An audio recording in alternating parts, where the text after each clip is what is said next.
તો રાજકોટમાં દિનેશ બામણિયાને જયંતિ સરધારાનો જવાબ છે। બે સંસ્થાઓ વચ્ચે વિવાદ કરવાના આરોપે મુદ્દે આ વળતો જવાબ આપ્યો છે। દિનેશભાઈ પાસે પુરાવા હોય તો સાબિત કરીને બતાવે। દિનેશભાઈ સાબિત કરીને બતાવે તો હું જાહેર જીવન છોડી દઈશ। સમગ્ર કેસમાં કાયદાનું કામ કરશે।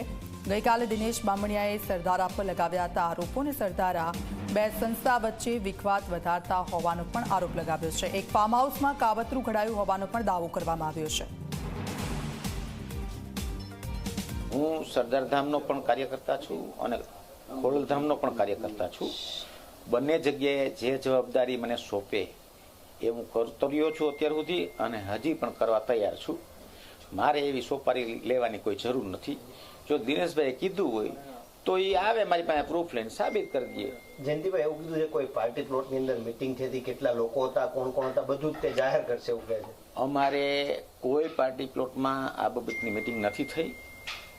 તમે એને લેતા હો અહીંયા મને કહે કે આ પાર્ટી પ્લોટમાં આ રીતથી મીટિંગ હતી, જો એ સાબિત કરી દે કે મેં આવી કાંઈ ચર્ચા કરી છે કે સોપારી લીધી છે તો હું જાહેર જીવન છોડી દઈશ।